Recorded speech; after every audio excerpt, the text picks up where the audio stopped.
আমি কোয়েল কানাডা থেকে cook with কোয়েলের ফ্রেন্ডসরা সবাই কেমন আছো? আশা করি খুব ভালো আছো। আজকে তোমাদের সাথে শেয়ার করব তপসী মাছ ফ্রাই, যেটা আমাদের বাঙালিদের একটা খুব প্রিয় খাবার। যে কোনো অনুষ্ঠান বাড়িতে বলো বা যে কোনো স্টার্টার আইটেম হিসেবে কিন্তু এটা দারুণ যায়। তো আমি এই ৬-৭টা মাছ নিয়েছি, সেগুলোকে প্রথমে ধুয়ে পরিষ্কার করে নুন, হলুদ আর একটু লেবুর রস দিয়ে কিছুক্ষণ ম্যারিনেট করে রেখে দিয়েছি, এই ২০ মিনিট মতন। আর অন্যদিকে ব্যাটারটা বানিয়ে নিয়েছি। তার মধ্যে দিয়েছি ৩ চামচ বেসন, ১.৫ চামচ চালের গুঁড়ো আর অল্প একটু নুন দিয়ে খুব আস্তে আস্তে জল দিয়ে গুলে ব্যাটারটা তৈরি করতে হবে।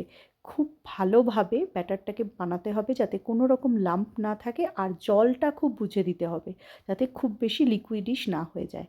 তারপরে একটু হলুদের গুঁড়ো, একটু কাশ্মীরি লাল লঙ্কার গুঁড়ো দিয়ে আবার একটু ফেটিয়ে নিয়েছি। তারপরে আমি ২ চামচের মতন হোয়াইট অয়েল দিয়ে ব্যাটারের মধ্যে দিয়েছি। দিয়ে এবার ব্যাটারটাকে আমি ২০ থেকে এই ১৫ থেকে ২০ মিনিট রেস্ট হতে দিয়েছি।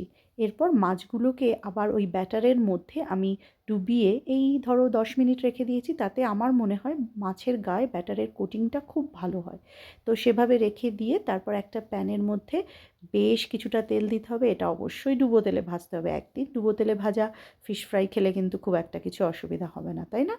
তো সেইভাবে করে তেলটা যখন বেশ ভালো গরম হবে তখন আঁচটাকে কমিয়ে লো টু মিডিয়াম করে নিতে হবে। আর একটা একটা মাছকে আস্তে আস্তে করে তেলের মধ্যে ছেড়ে দিতে হবে। তারপরে এক পিঠ ভাজা হলে আবার উল্টে নিয়ে আর এক পিঠ ভাজতে হবে। খেয়াল রাখতে হবে যেন খুব বেশি পুড়ে না যায়, কিন্তু ক্রিস্পি হবে সেইটা আস্তে আস্তে করে ভাজলে তবেই সেটা হবে। আর আঁচটার দিকে কিন্তু অবশ্যই খেয়াল রাখতে হবে।